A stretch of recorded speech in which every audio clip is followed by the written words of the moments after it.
हमारी कहानी एक ऐसे मेन कैरेक्टर के साथ शुरू होती है जो जानता है कि उसे एक नई दुनिया में भेज दिया गया है। 9 साल तक जी तोड़ पढ़ाई करने के बाद वह ग्रेजुएशन करने ही वाला था, लेकिन तभी हमारे इस युवा लड़के को गलती से पता चलता है कि लोग पावर्स का इस्तेमाल कर सकते हैं। पूरी तरह से सदमे में उसे जो कुछ उसने अभी देखा उस पर मुश्किल से विश्वास हो रहा था। हमारा एमसी और उसके आसपास के सभी लोग घबरा जाते हैं जब उन्हें पता चलता है कि यह एक कल्टीवेशन वर्ल्ड है। एक अजीब मैसेज पॉपअप होता है जिसमें लिखा होता है कि एक एरर हुई है और उसे फिर से शुरू करने की जरूरत है। यह सुनकर हमारा लड़का टूट जाता है और अपने 9 साल की बर्बाद पढ़ाई पर रोने लगता है। लेकिन वह 1 सेकंड के लिए रुकता है और उसे एक आइडिया सूझता है, क्योंकि उसे उन सभी ट्रांसमाइग्रेशन स्टोरीज की याद आती है। उसे लगता है कि उसका खुद का हिडन टैलेंट बहुत ज्यादा होगा, तो वह एक इवैल्यूएशन सेरेमनी के लिए निकल पड़ता है। हर कोई एक विशाल मॉन्यूमेंट के सामने इकट्ठा होता है जहां हर व्यक्ति की पोटेंशियल का टेस्ट किया जाता है। लेकिन एमसी का रिजल्ट बहुत बुरा आता है और वह रोने लगता है, घर वापस जाना चाहता है क्योंकि सब कुछ पूरी तरह से गड़बड़ हो गया है। जब वह अपनी बेकार जिंदगी का रोना रो रहा था, तभी एक रहस्यमयी आकृति उससे कुछ अप्रत्याशित पूछती है। वह आदमी पूछता है कि क्या वह इमॉर्टैलिटी की खेती करना चाहता है, जिससे वह पूरी तरह से स्टन्ड रह जाता है। इसके साथ उसे पहाड़ों में एक खूबसूरत जगह पर ले जाया जाता है जिसे चिन डाओ सेक्ट के नाम से जाना जाता है। सेक्ट मास्टर डॉय तैवा नाम का एक आदमी के पास पहले से ही एमसी के लिए एक काम है। हताश सेक्ट मास्टर उसे पकड़ता है और एक महत्वपूर्ण मामले में उसकी मदद के लिए भीख मांगता है। लेकिन सीनियर ब्रदर सच चेनू सिर्फ अपनी चाय पी रहा है। स्थिति के बारे में बहुत चिंतित न होते हुए मास्टर बताते हैं कि उन्हें 1 साल के भीतर 8 डिसाइपल्स की जरूरत है, नहीं तो उनका सेक्ट भंग कर दिया जाएगा। यह सुनकर सच चेनू कहता है कि उन्हें समस्या को हल करने के लिए बस एक और व्यक्ति की जरूरत है। हालांकि मास्टर कहते हैं कि यह इतना आसान नहीं है, क्योंकि सभी सेक्ट्स नए टैलेंट के लिए आपस में लड़ रहे थे। बूढ़ा आदमी शिकायत करता है कि अन्य सेक्ट्स नए सदस्यों को भर्ती करने के लिए हनी ट्रैप्स का भी इस्तेमाल कर रहे थे। कुछ सेक्ट्स खूबसूरत युवा महिलाओं का इस्तेमाल लड़कों को उनसे जुड़ने के लिए मनाने के लिए करते थे। इन सब के बावजूद वह उस युवा को भर्ती करने में कामयाब रहा जिसके पास 0 टैलेंट था, लेकिन वह मुफ्त में काम करेगा। हमारा मेन कैरेक्टर बहुत खुश होता है और कहता है कि अगर उसे कल्टीवेट करना सीखने को मिल जाए तो वह कुछ भी करेगा। मास्टर तब चिंतित हो जाते हैं कि जब बच्चे को सच्चाई का पता चलेगा तो वह भाग जाएगा, इसलिए वह एक योजना बनाता है। आइडिया सरल है, एक ग्रैंड मास्टर होने का दिखावा करना और उसे बहुत सारी बकवास सिखाना। वे एमसी को 1 साल तक बेवकूफ बना सकते हैं और चेनू को यह पूरा आइडिया बहुत अम्यूजिंग लगता है। जल्द ही डिसाइपल अपने मास्टर से पूछता है कि क्या वह जानता है कि उसे दूसरों से क्या निकनेम मिला है। इंटिमिडेटिंग ग्लेयर वह खुद को एक ऐसे डिसाइपल के रूप में बताता है जिसमें बिल्कुल भी टैलेंट नहीं है, लेकिन फिर वह एक अविश्वसनीय शक्ति का प्रदर्शन करता है जिससे पता चलता है कि वह वास्तव में सुपर स्ट्रांग है। सच चेनू कहता है कि जब एक्टिंग की बात आती है तो वह पूरे क्षेत्र में सबसे अच्छा है। फिर वह खुद की तारीफ करते हुए एक ड्रामेटिक पोज बनाता है, जबकि उसका मास्टर उसके भारी ईगो के बारे में सोचता रहता है। बूढ़ा आदमी कहता है कि उसे बस न्यूबी को 1 साल तक रुकने से रोकना है और सब कुछ ठीक हो जाएगा। लेकिन मास्टर के आश्चर्य के लिए सीनियर डिसाइपल बहुत विश्वास के साथ इस अनुरोध को साफ साफ मना कर देता है। वह बताता है कि 1 साल के लिए बच्चे को बेवकूफ बनाना उसके टैलेंट्स के लिए बहुत छोटा लक्ष्य है। अपनी छाती फुलाकर वह वादा करता है कि वह एमसी को सेक्ट में रहना चाहेगा, यहां तक कि अपने अगले जन्म में भी। उसका मास्टर उसके आत्मविश्वास से प्रभावित होता है और इतने महान एक्टर होने के लिए उसकी प्रशंसा करता है। चेनू इतना कॉकी हो जाता है कि वह कसम खाता है कि अगर वह इस मिशन में विफल हो गया तो वह पूरी तलवार टिपिंग सॉस सहित खा जाएगा। अपनी बातचीत के बाद वह अलविदा कहता है और बताता है कि वह बच्चे का बैक माउंटेन पर इंतजार करेगा। चेनू वापस जाने के लिए अपने मास्टर की मदद लेने से मना कर देता है और केवल सुपीरियॉरिटी के साथ चला जाता है। वह दावा करता है कि वह अब वैसा डिसाइपल नहीं है जिसे इधर उधर जाने के लिए मदद की जरूरत थी। वह युवा एक बहुत ही विशिष्ट हैंड जेस्चर बनाता है जो सभी का ध्यान खींचता है। सेक्ट मास्टर चौंक जाते हैं जब वह टेक्निक को पहचानते हैं, यह सोचते हुए कि क्या यह वही है जो वह सोचते हैं। एक गंभीर नज़र के साथ चेनू एक प्रॉस्पेरस इरा की बात करता है, जैसा कि उसके मास्टर ने हमेशा चाहा था, और उसके तुरंत बाद वह केवल अपनी उंगलियों से एक शक्तिशाली सोर्ड स्किल का उपयोग करता है। सेक्ट मास्टर दंग रह जाते हैं और चिल्लाते हैं कि यह वास्तव में लेजेंडरी सोर्ड फ्लाइंग टेक्निक है। उन्हें समझ नहीं आता कि यह कैसे संभव है, क्योंकि चेन्यू ने 10 साल में कुछ भी नहीं सीखा था। लेकिन सीनियर ब्रदर चेनू बस अपने मास्टर को एक स्मग जेस्चर देता है, जैसे कि यह कुछ भी नहीं था। इस पर सेक्ट मास्टर का चेहरा निराशा में डूब जाता है, क्योंकि उन्हें पता चलता है कि उन्हें फिर से बेवकूफ बनाया गया है। वह युवा हंसता है और कहता है कि वह सिर्फ फेक कर रहा था और वास्तव में उसे अभी भी एक राइड की जरूरत है। फिर जैसे ही रात होती है, माउंटेन पीक पर मुलाकात के लिए सब कुछ तैयार हो जाता है। एक शानदार सेटिंग में सूचियो एमसी के आने का अकेले इंतजार करता है। अपने कूल पोज के बावजूद वह ठंड से कांप रहा है, अपने कपड़ों में हडल्ड है। उसे छींक आती है और वह सिर्फ एटमॉस्फेयर के लिए इतनी ठंडी जगह चुनने की शिकायत करता है।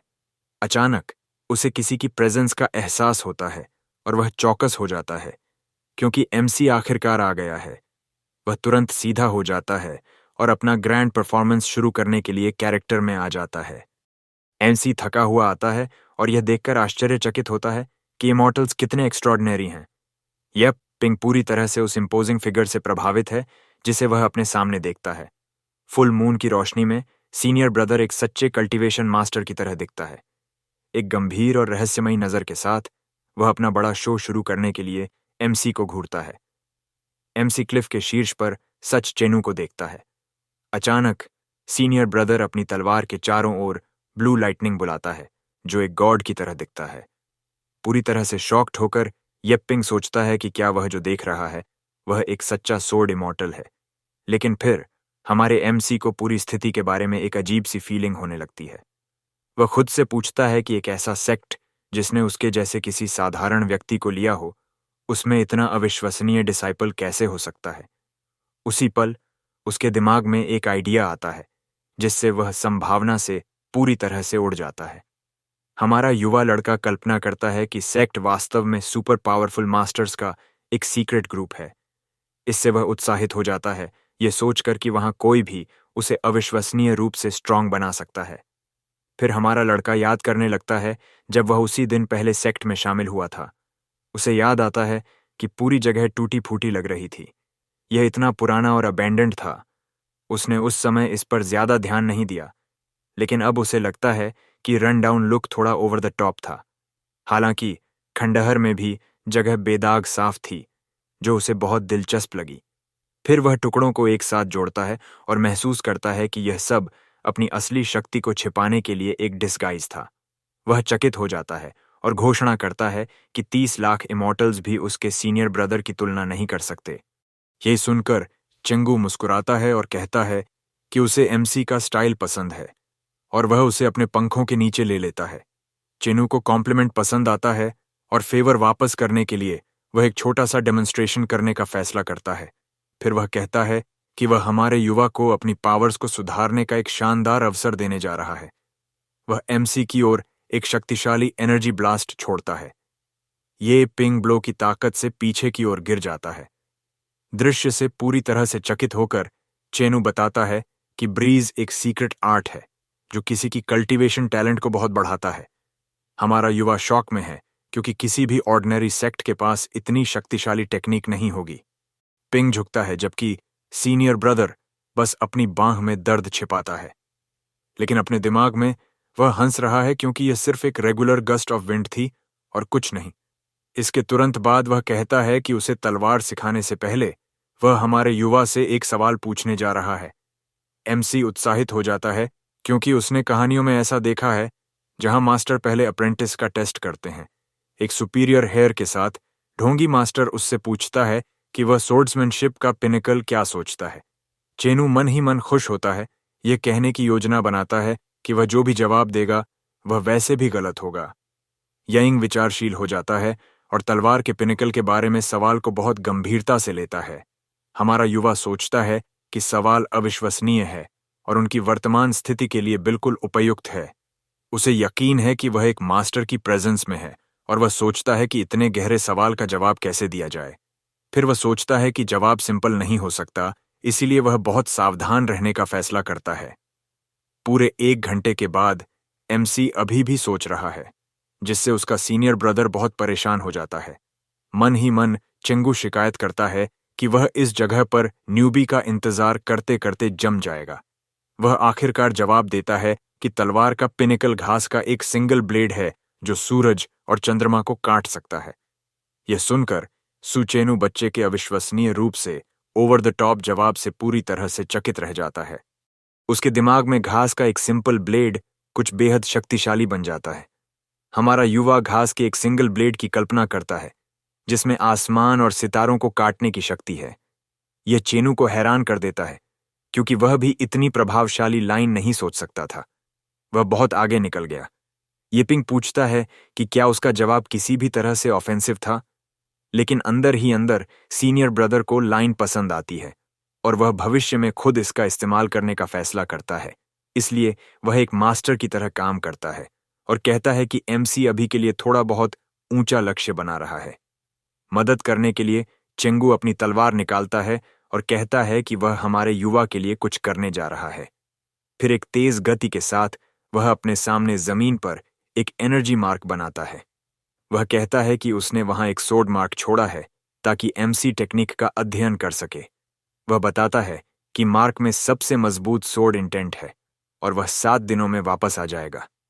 इसके साथ हमारा एमसी बहुत खुश हो जाता है। अब उसे यकीन है कि वह मास्टर्स के सेक्ट में शामिल हो गया है। एक खुशहाल चेंगू दौड़ता हुआ जाता है, ये कहते हुए कि उसे शो जारी रखने के लिए दूसरों को ढूंढना होगा। जल्द ही उसे एक लड़की बैम्बू फॉरेस्ट के बीच में एक चट्टान पर बैठी हुई मिलती है। वह युवा महिला तब उससे पूछती है कि उसने नए जूनियर ब्रदर के टैलेंट के बारे में क्या सोचा।